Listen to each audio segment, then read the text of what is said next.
they've hit the break, but how far can this team go? From Mark Vientos' struggles to Francisco Alvarez and young arms in AAA, we have got questions that need answers. And with the deadline looming, who's ready to push all the chips in? Ashley Wenskoski and Samantha Croston from Why Am I a Mets Fan? They are here to break it all down. This is Straight Outta Flushing. Starts right now. Okay, time for this week's 7-line report. And as usual, the Mets week comes with a mix of highs, lows, and some history. We're going to start with a tough one. Reliever Dedniel Nunez, he will undergo Tommy John surgery. Another brutal blow for an already thin Mets bullpen. Nunez had been a pleasant surprise this season, bringing high velocity and real swing and miss stuff. But after some arm discomfort last week, tests confirmed the worst. He'll miss the rest of 2025.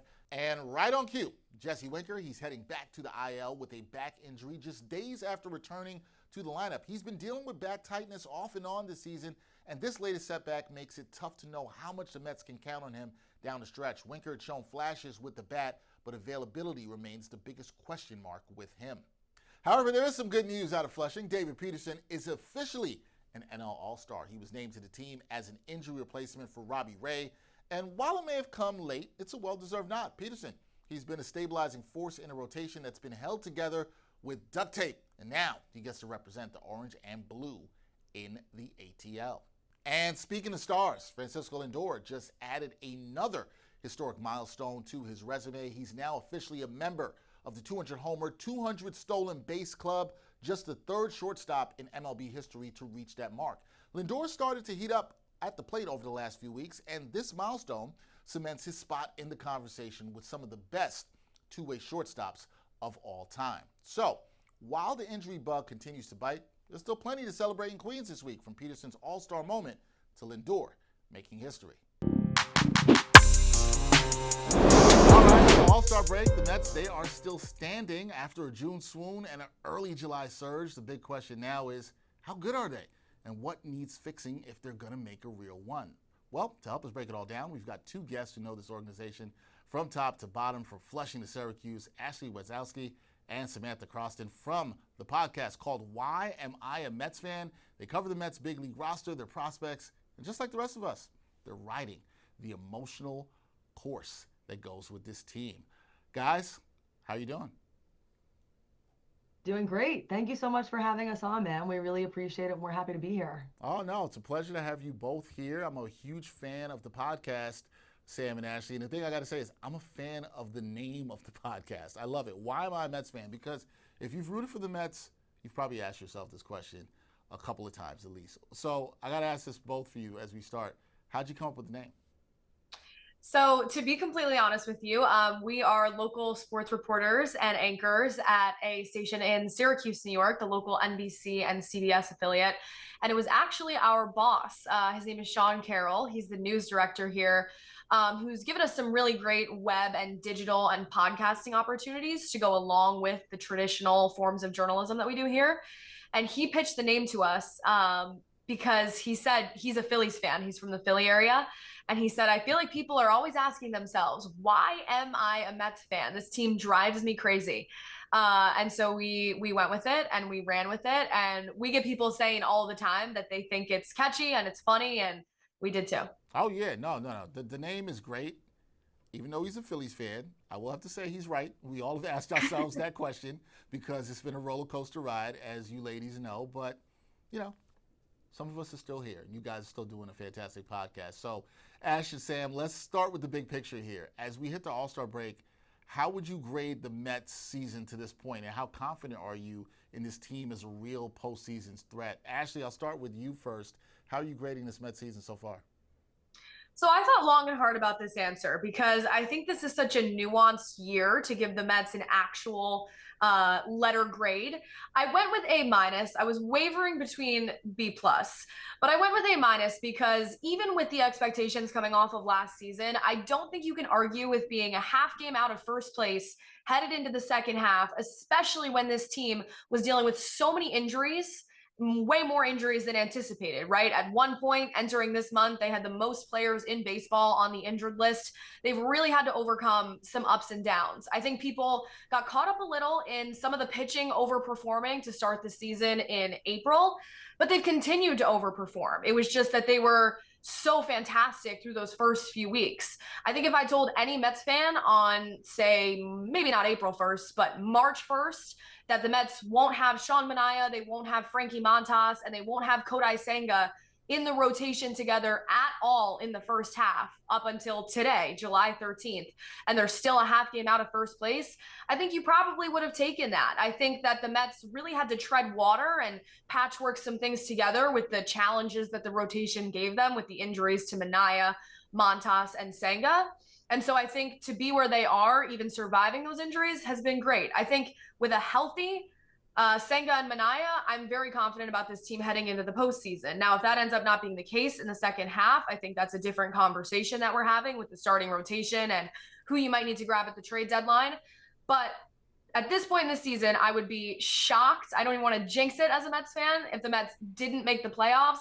I think they've put them in a position where down the stretch, now your concern is grabbing that first division title in a whole bunch of years. Yeah, that would be nice. Look, A-, I think it's a pretty nice grade. Can't be mad at that. I agree with you, Ashley. If you look at it in terms of if you're a Mets fan, you asked them at the beginning of the season if they'd be half a game out of first on July 13th, I think a lot of people would have signed for that. Sam, where are you on this in terms of grading the Mets and what you've seen from them in the first half of the season? I probably would go more in the realm of BB plus, only because despite the fact that I do think that the pitching was overperforming, they also, again, right, had Juan Soto. I think in the beginning of the year for a while, you weren't necessarily seeing what everybody was expecting and anticipating from him. Now we're seeing Juan Soto, and he's great. All-star snub for sure. But at the end of the day, I think that they came in with high expectations for a reason. They were supposed to have a great hitting offense. And I think at times, even still now, you're seeing that where exactly are the hitters 6 through 9? I'm not necessarily seeing that, and it's not being promised in the way that people thought it would be in the beginning. But I also think you're starting to see sort of this narrative develop about the Fab Four, and I think that the hitters who are at the top of this lineup are unreal. So to short and sweet it, do I think that this team is a real postseason threat? Absolutely. And I think that you are potentially even going to see them really making a deep postseason run. I might go as far as to say that I'd be disappointed if they didn't. And that's maybe how I'll end up grading it, right? I think at the end of the day, this is a top 4 team in baseball. And I think with the players that they added and with the past few years, the idea being, you know, let's even say 2023 or even 2024, people were saying this isn't supposed to be the year yet.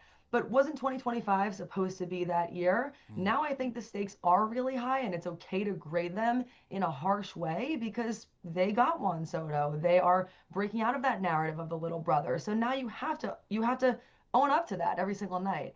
I haven't seen that yet, but to Ashley's point, I think now that the starting pitching rotation is back in action, you're going to see a different team. All right, so B plus for you, Ashley being a little bit nicer and giving them A-. Not saying you're being soft, Ashley. Not saying and that never happens. Not She's always meaner than me. Oh, man, I didn't know that. Ashley being a little bit meaner there. Ashley, I'm going to ask you this because even though we're at this midpoint, this team still has some needs. I think all Mets fans will say that they need to address. So what is the biggest hole that this team needs to address before the deadline? Is it another bat? Is it a starting pitcher?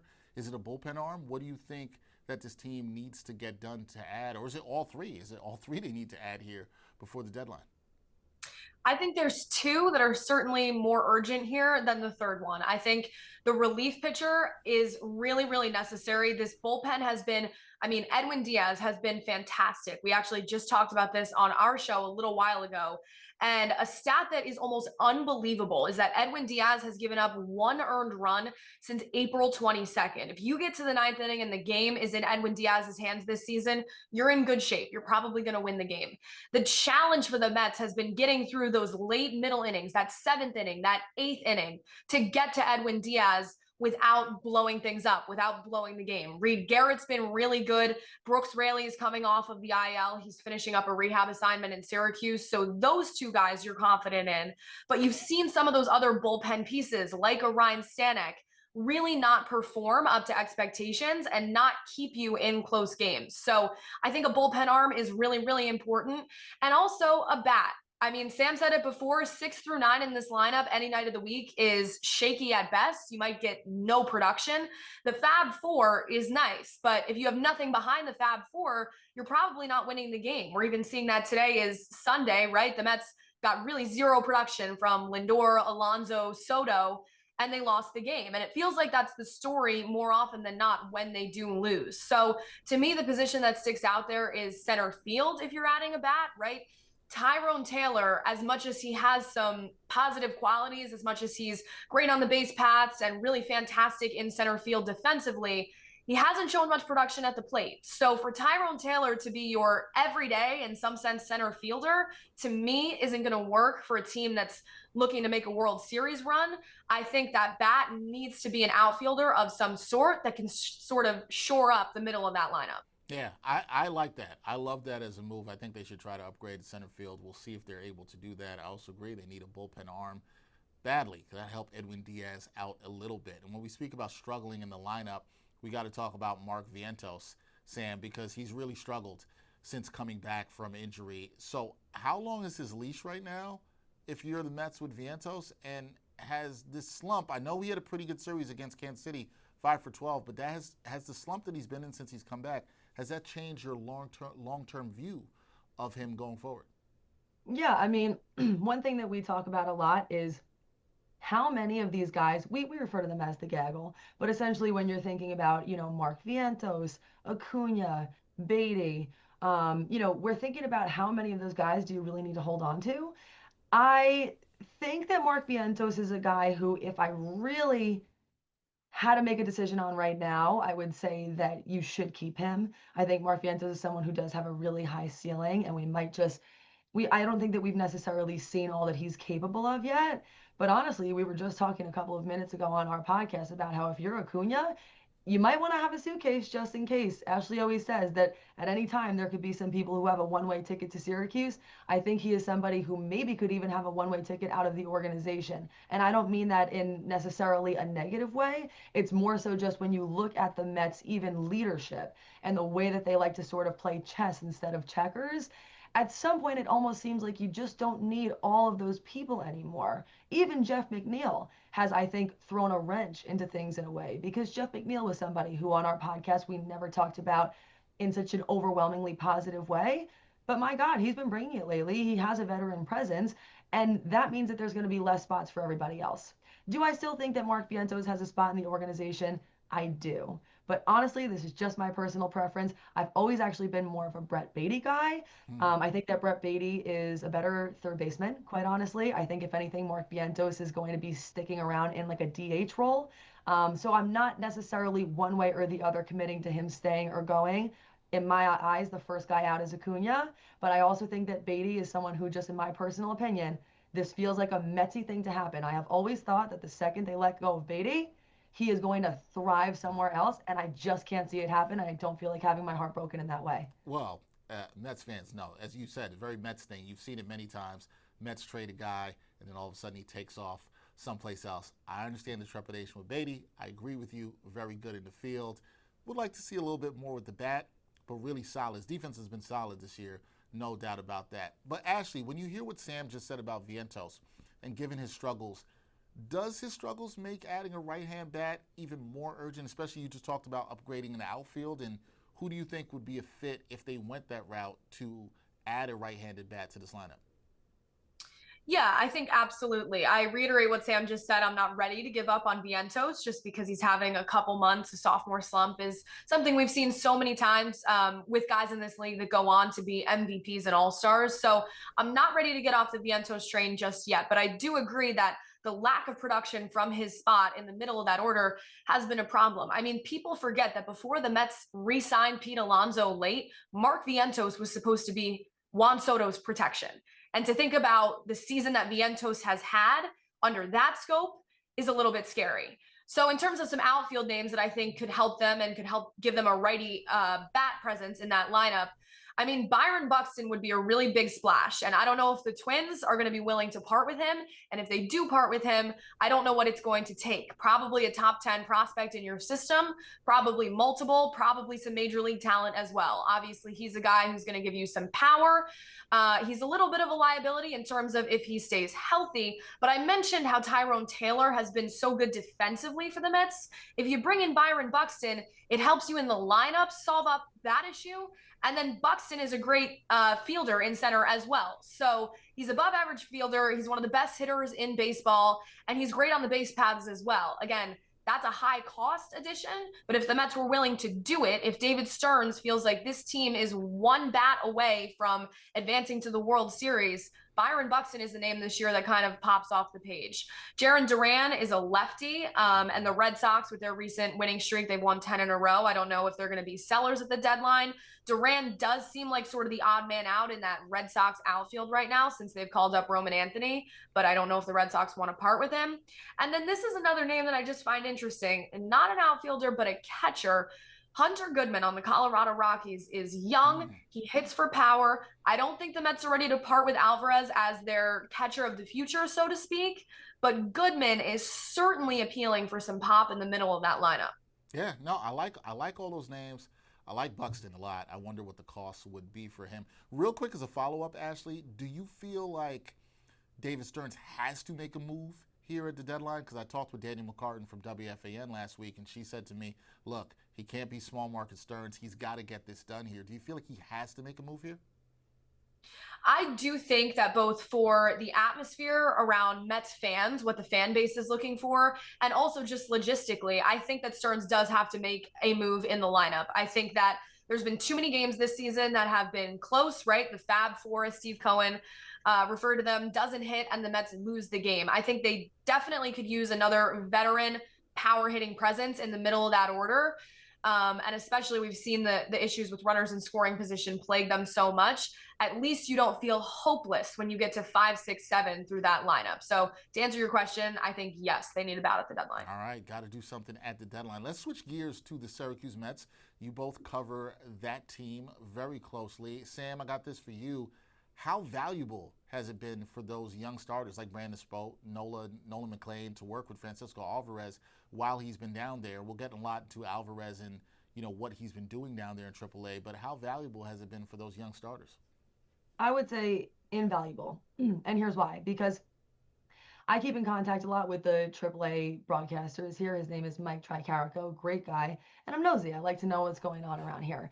I think that Alvarez, and something that people might know about but aren't following as closely, is that yes, he was sent down here in part because he needed to work on his hitting. Clearly, this was in essence, I'm not going to say a punishment, but it's certainly not a congratulations or praise when you're being sent back down to AAA. But I also think that Alvarez really, really made the most of this. He didn't necessarily view it as a punishment. He viewed it as an opportunity. And the reason I bring that up is to say what I think people don't necessarily know is that he's also been working heavily on his defense down here. Yes, a part of it was getting his confidence back offensively, but he also has been making a couple of switches, and I'll give you an example of that. He's been having some fun even with the ABS challenge system down here. He's called a few, things that were ultimately balls, but they actually ended up being strikes. He's been working on his framing. He's been working on throwing out guys who were trying to steal. He's been working on even blocking balls, which quite honestly was something that he's been struggling with. I say that all to say, I know your question was asking about the pitchers, but just think about it. If Alvarez is somebody who's down here and he sort of knows that he's in essence back in a tryout situation, he needs to prove something to David Stearns and management and leadership, then how amazing is it for guys who are at the AAA level to have somebody like Alvarez who not only has leadership and experience playing Major League Baseball, but he also knows that he really needs to step up to the plate, literally, if he wants to get back. Yeah, he's got to do everything, and it's the complete package, not just him hitting at the plate, which a lot of people have focused on. It's the defense you've seen him struggle, and he's been working on that. And actually, that brings me to where I wanted to go with you, because there's been a lot written that we just heard from Sam about Alvarez's attitude, his work ethic since, what he didn't look at as a demotion. But from what you've seen or heard, how is he handling this stint in AAA? Is it exactly what Ashley just said, and do you think he's going to be back with the big club sooner rather than later? Yeah, Alvarez has been tearing the cover off of the ball. No exaggeration at all since he's been demoted to Syracuse. The Syracuse Mets have played 13 games in the 2 weeks since he's been sent down. He is hitting 240 in that time with 9 home runs and 21 RBI. Today was a perfect example of that. You can say it's the AAA pitching if you want to. Today, the Syracuse Mets were facing the Lehigh Valley Iron Pigs, which is the AAA affiliate of the Philadelphia Phillies. And Francisco Alvarez hit a moonshot off of a pitcher by the name of Matt Painter, who is a top 10 prospect in baseball and who will likely be in Philadelphia later this summer. He's been hitting the ball hard. He had 2 doubles aside from that in today's game alone. I mean, he's been seeing the ball well. We've seen him tinker with his old stance that he used in 2023 a little bit. So I completely understand why the Mets sent him down. He truly needed to clear his head. He needed a couple weeks in Syracuse to feel less pressure, to face a little bit less caliber pitching, and to really get back to basics, to work on his own fundamentals. I think he's done that. I don't think it's worth, I mean, everybody just glosses over this because he came up at such a young age. Francisco Alvarez is 23 years old. I still think that the Mets see him as their catcher of the future. I think far and away, if you look at the Mets organization top to bottom, he has the most potential, the highest ceiling of any catcher that the Mets have. And I think I'd be shocked if they didn't bring him up after the All-Star break. I think we will see Francisco Alvarez back in New York on Friday, the game that they have to close out the All-Star break, because while he obviously was not perfect in the first half of this season, I think that he is the Mets catcher of the future. Still, I'm not ready to let that one go. All right, and it's good to see the powers coming back because that's what a lot of people wanted to see with him. He had the 25 home runs in his rookie season and now 9 since he's been down in AAA. That's good to see. Sam, I wanted to ask you about Brandon Sproat. His stock's been rising fast and pitching really well lately. What have you seen from him that tells you he could be ready for the big leagues either this year or in the future? I feel like everything I've been seeing lately tells me that, but I'm not so into recency bias, so I'm going to try and remain calm about it. But I mean, the last 3 starts, scoreless, 18 innings pitched, 7 hits, 0 runs, 5 walks, 18 strikeouts. I mean, he's just been absolutely dominant. I think that Sproat has had sort of an interesting little run here because he entered the year as the Mets' top prospect, fell off the radar a little bit. Now here he comes again. I think that his potential is the highest ceiling of all of the Mets in the minors.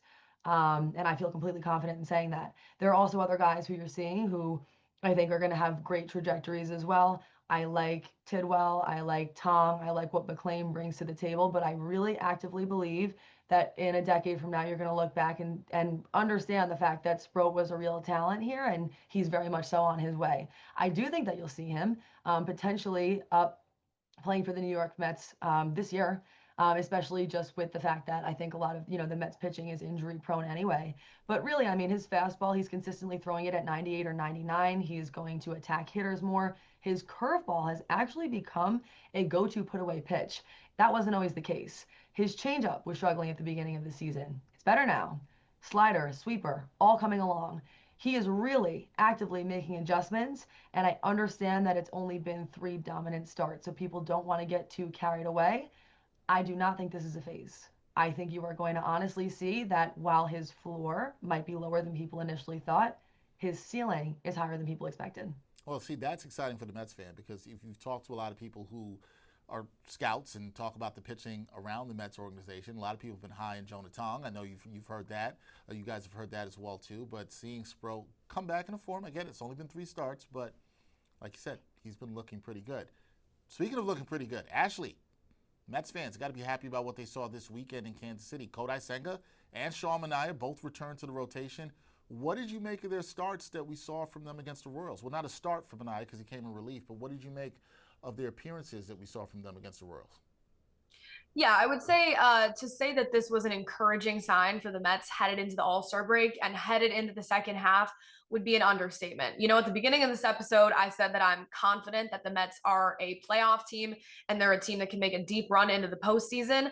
I think that's true with the caveat that Kodai Senga and Sean Manaea are fully healthy. I think they're absolutely critical to this team's run down the stretch. So to see them both have the weekend that they did in Kansas City was nothing short of a really good feeling for Mets fans. Obviously, Kodai Senga goes out there in the first game. He works around some traffic. They knew that he was on a 70 pitch limit. So he hit that within 4 innings. Obviously, you wanted to see him go a little bit deeper into that game, but he finished it off with a perfect 4th inning, which was a great sign. Carlos Mendoza pulled him because he was at that pitch count limit. He had 4 strikeouts. His ERA is down to 1.39 this season, which is almost hard to believe. If Kodai Senga didn't get hurt, he would have been an all-star this season, I would say, no doubt about it.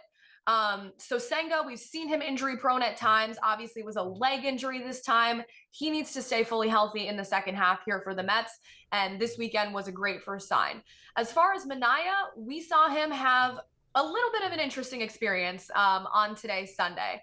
I would say it was tainted by the fact that the Royals hit the walk-off to win the game, and Sean Manaea had to sort of hang his head and walk off the mound. That was sort of an unfortunate ending to what was a really good return for Sean Manaea. We saw him also work out of trouble, right? He had runners at the corners in the bottom of the 8th. He got out of it. He had his fastball working. His breaking ball looked really good. He wasn't relying on his changeup too much, only threw that once or twice. But at one point, he had 5 consecutive strikeouts. He struck out the side in the 7th. I don't think if you're the Mets organization or a Mets fan, you really could have asked for much more in his return. He was throwing strikes. He threw 44 of 65 of his pitches for strikes. And like I said, it was soured by the fact that the Mets lost the game and he gave up that walk-off hit. Even the pitch he threw on the walk-off hit, it was sort of a breaking ball. I didn't even think that was a horrible pitch. I think you have to look a little bit at Carlos Mendoza and why he left him out there for the 9th in a close game. But I think what you saw from Kodai Senga and Sean Manaea this weekend was really, really encouraging. Yeah, I think it was. And even Manaea's performance, he had 7 strikeouts overall. Very, very impressive despite how it ended. So we'll see. But when it comes to the pitching, it's going to be about confidence. Sam, how much confidence do you have in the Mets rotation staying healthy enough to carry them in the second half? Or do you look at their rotation as still being their biggest risk and the thing that could swing their fortunes as they move forward here in the season? Yeah, as far as my confidence in them staying healthy, I have a little trauma associated with that. Can you blame me? I mean, I hope that it all works out, but I always say hope is not a strategy. So I'm really interested in seeing how everything's going to work out towards the trade deadline. End of the day, I think the biggest thing that the Mets need is a lefty reliever. You know, if I had to write a book about the issues so far up to this point in the season, it would probably be called What in the 8th Inning is Going On.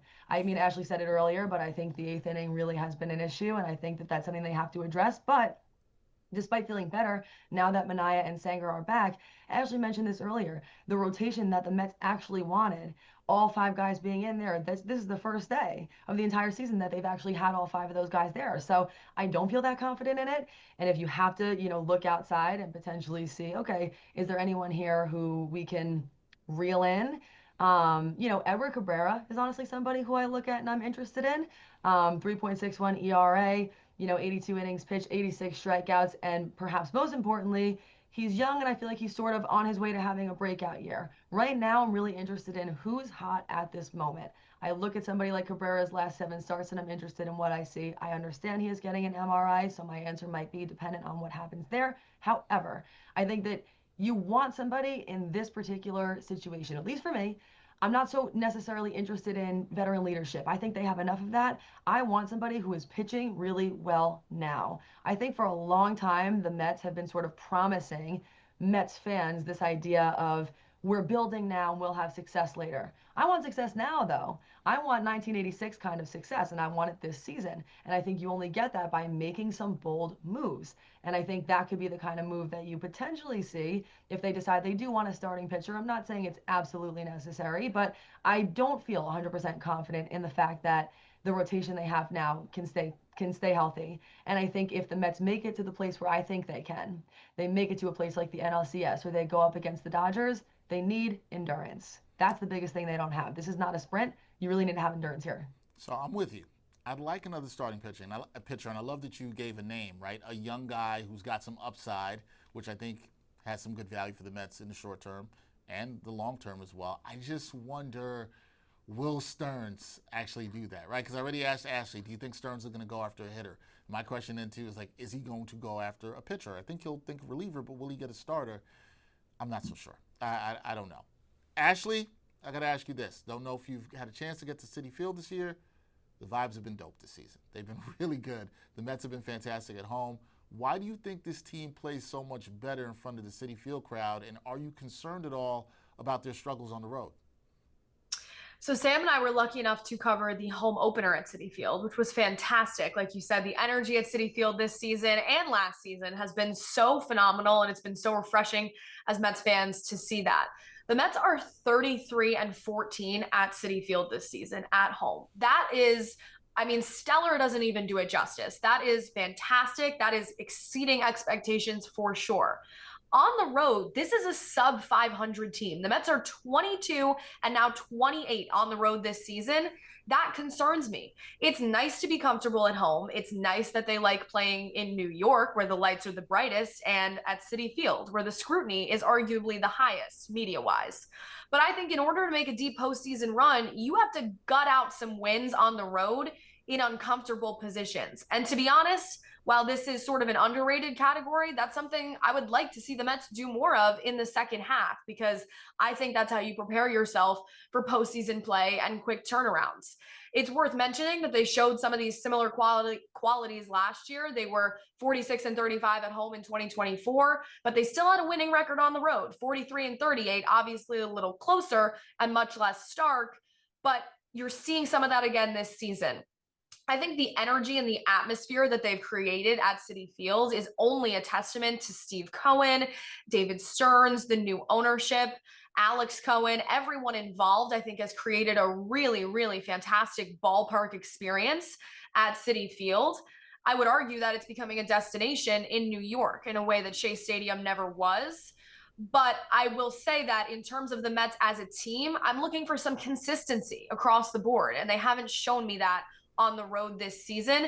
It would be nice to see them even up that record a little bit in the second half and in some road games. Yeah, if they could just get to about 500 mark on the road, I think most fans would take that. They think that would be pretty good in the second half, and we'll see how it is. But the vibes have been great at Citi Field. Last one for you both.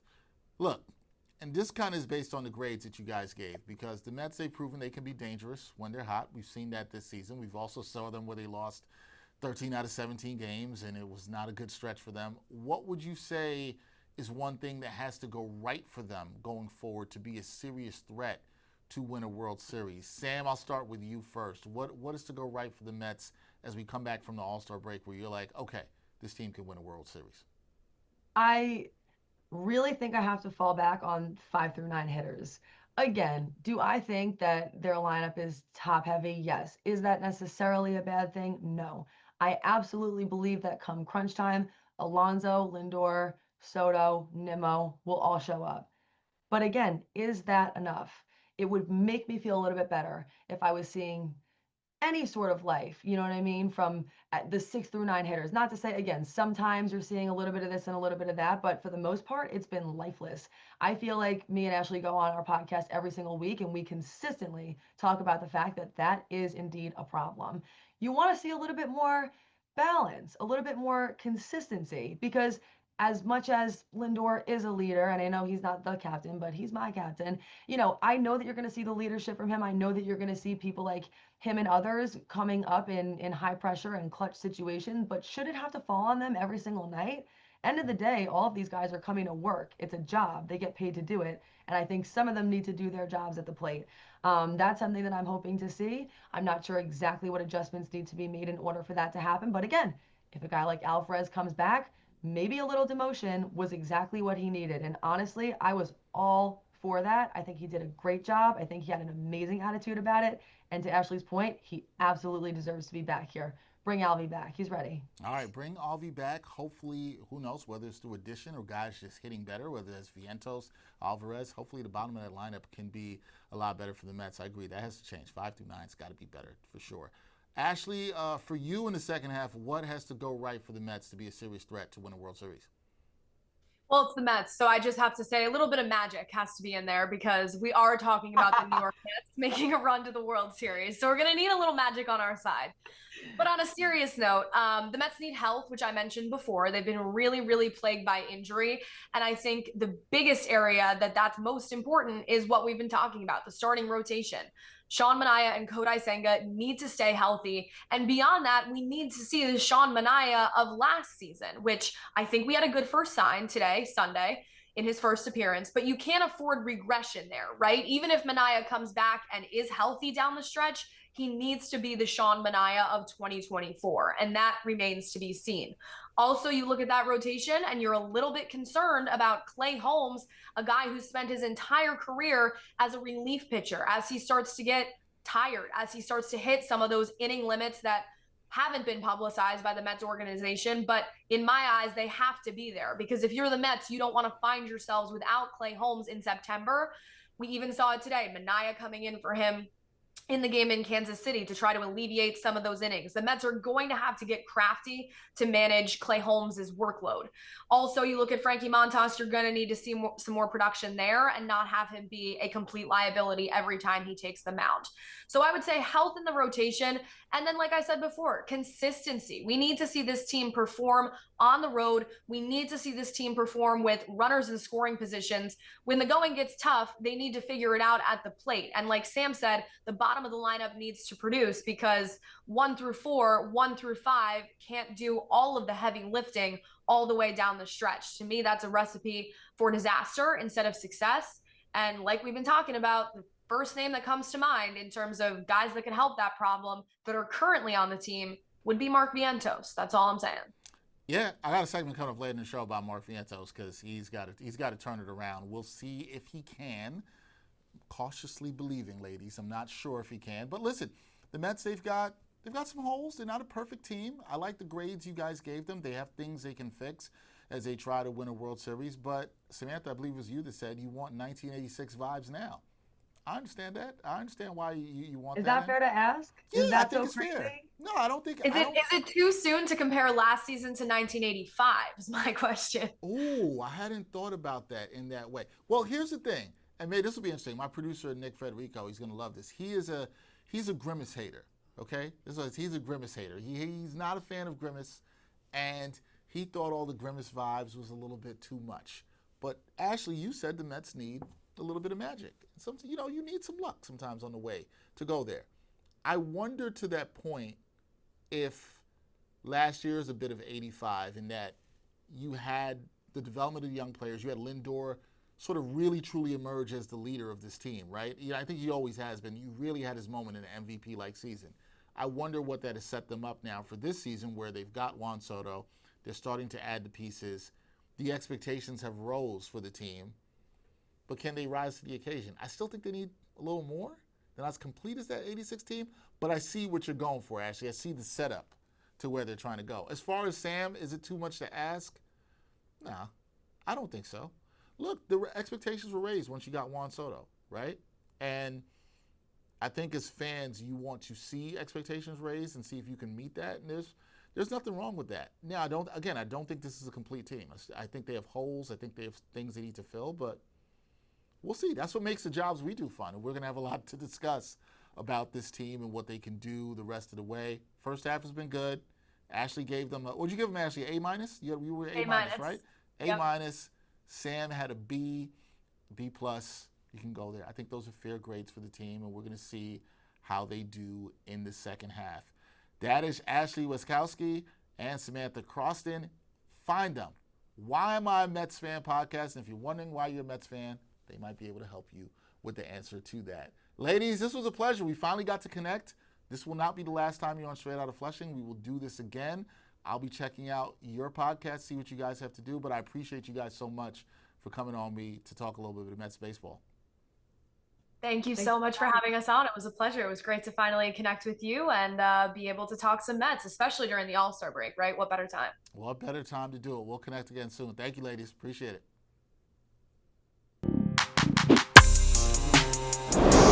So, it's time for this week's Mets Mention, where Mets fans, mascots, again, and even legends make headlines on social media. So, let's start with the unscripted slapstick that stole the show at Citi Field this week. You see it right there. Mr. Met, he's on the stage during a concert with the Lumineers, and he took a tumble. Down he goes. But that mascot recovery, Hall of Fame level right there. And look, I get it. Some people are going to feel bad for Mr. Met taking a spill. Others are going to get these jokes off. But we did learn two things here. One, The mascot head securely fastened, didn't come off at all. And the person under the suit, whoever they are, they're tough. They bounce right back up. That's the kind of resiliency you want to see out of your mascot. Where was Mrs. Met, though, in all this? Didn't see her there. Meanwhile, the captain, he's getting his moment. The Mets announced they'll officially retire David Wright's number 5 this coming Saturday, July 19th. And Wright, he shared his emotions in a video message on social media. Hey guys, David Wright here. I can't tell you how excited, humbled, and honored I am to have my number retired. I mean, it just seems surreal even saying that. So really looking forward to July 19th. As always, really appreciate the support and can't wait to share such a wonderful day with all you guys. Thank you. You are welcome, David. And look, let's be real. If you grew up watching the Mets in the 2000s, this one's going to hit home for you. He's a franchise icon, a fan favorite. And soon his number is going to go rightfully where it belongs with the rest of the Mets greats at Citi Field. And lastly, Keith Hernandez, shout out to you. Gold Glove at first base. We know about all his skills. Apparently not as composed in the booth. Keith was caught ducking for cover on a foul ball during the SNY broadcast. And shout outs for Keith for reminding us that even broadcast booth veterans have their human moments. Keith looked a little shook. Reaction was a little delayed, and he wanted no parts of getting hit by that foul ball because, yeah, none of us would want a foul ball to the face. So from stage dives to number retirements and dugout dodges, Mets Social was built different this week. We're going to keep highlighting the best here on Mets Mention every week. This week, let's talk about Mark Vientos, because right now, the Mets have a decision to make. Yes, he had a clutch hit Friday night in the comeback win over Kansas City, but that moment was a rare bright spot in what's been a brutal stretch for the slugger. When looking at his stats through July 13th, since returning from the injured list on June 27th, Vientos is hitting just 196. No walks, no runs, and just 3 ribbies, and just a 196 on-base percentage. More than 100 percentage points below the current Major League average during that span. That Major League average during that span is 323. Even more concerning, he's registered just 1 single hit with runners on base. Just 1. People, this isn't the same guy who was mashing before the All-Star break last year. Back then, he was batting .291, .896 OPS, a staple in the lineup. Now, he's reached base just 9 times in 12 games. That's tied for the lowest in Major League Baseball. So, what do the Mets do? Do you bet on his past, hoping that a big swing in his play against the Royals before the break unlocks something before the trade deadline? Or do you look to upgrade at third base and or DH at the deadline? Against Kansas City, Vientos recorded 5 hits and 12 at-bats for a .417 average, recording 2 extra base hits and driving home 3 runs off of that bases-clearing double big hit that we saw on Friday night. Vientos, he's only 25, but right now, this feels like a pivotal moment in his Mets tenure. Look, when it comes to Vientos, the talent's there. We've seen it, but now it's about timing. It's also about trust and a roster that is in need of answers. So we'll see which way David Stearns and company decides to go. The clock is ticking, and we're going to see if Vientos can improve his play after the break. That's a wrap for this week's show. Thanks to my producer, Erica Block, associate producer, Nick Federico, editor, Corey Porter, and production assistant, Tommy Cohen. I'm Dexter Henry. We will see you after the break with another edition of Straight Out Flushing.